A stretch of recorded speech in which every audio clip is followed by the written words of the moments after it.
Bonjour et bienvenue à Fantasyland, le plus joyeux de tous les pays. Vous vous rappelez quand je vous ai dit « Pour It's a Small World, il y a tellement à dire que je vous en parlerai une prochaine fois ». Eh bien cette prochaine fois, c'est maintenant.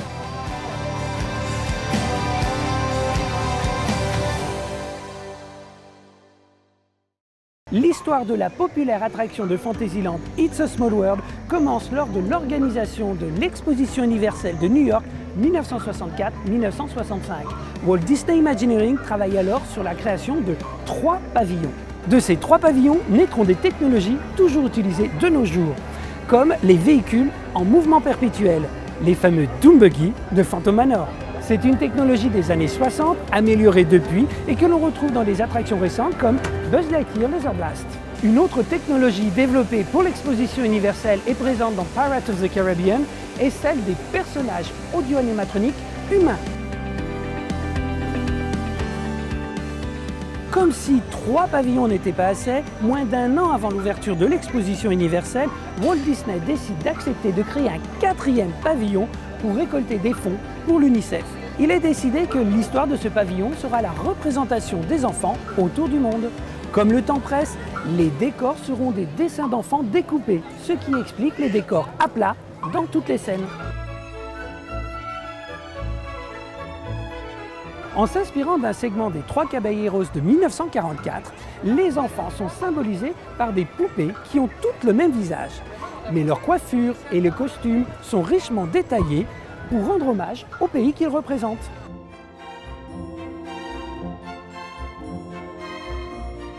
Dans le concept d'origine, chaque poupée doit chanter son hymne national. Mais c'est une cacophonie. Walt décide de retourner au studio et de demander à ses compositeurs une musique spéciale. Ces compositeurs, vous les connaissez, Robert et Richard Sherman. Rappelez-vous, on en a déjà parlé. Enfin, la référence la plus Disney est celle des frères Richard et Robert Sherman, les compositeurs que vous connaissez pour les musiques de Mary Poppins, Le Livre de la Jungle et It's a Small World.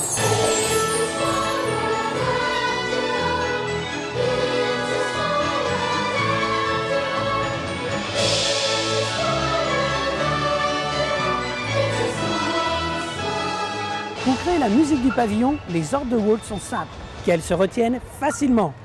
Objectif atteint! La chanson est tellement populaire qu'on a peur que les gens s'arrêtent devant chaque scène. Il faut donc trouver un moyen de les faire passer d'une scène à l'autre sans qu'ils s'en rendent compte.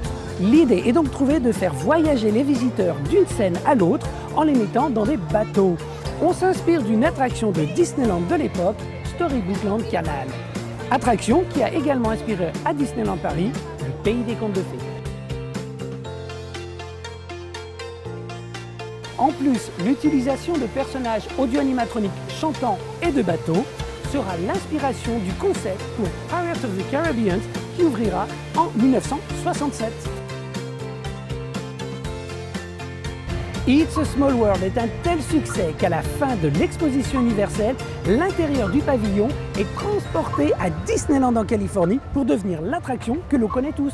When the current World's Fair ends, It's a Small World will find a permanent home at Disneyland, USA. L'attraction est connue sous le nom de It's a Small World, qui veut dire « Le monde est petit », en Californie, Floride, Tokyo, Hong Kong et bien sûr Disneyland Paris.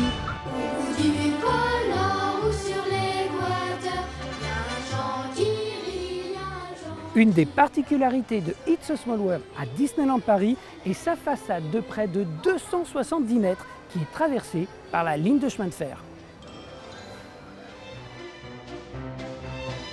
Enfin, même si les cast members de It's a Small World portent des costumes de gondoliers, il faut plutôt les considérer, comme Walt le voulait, comme des ambassadeurs qui nous permettent de retomber en enfance à bord de la plus joyeuse des croisières.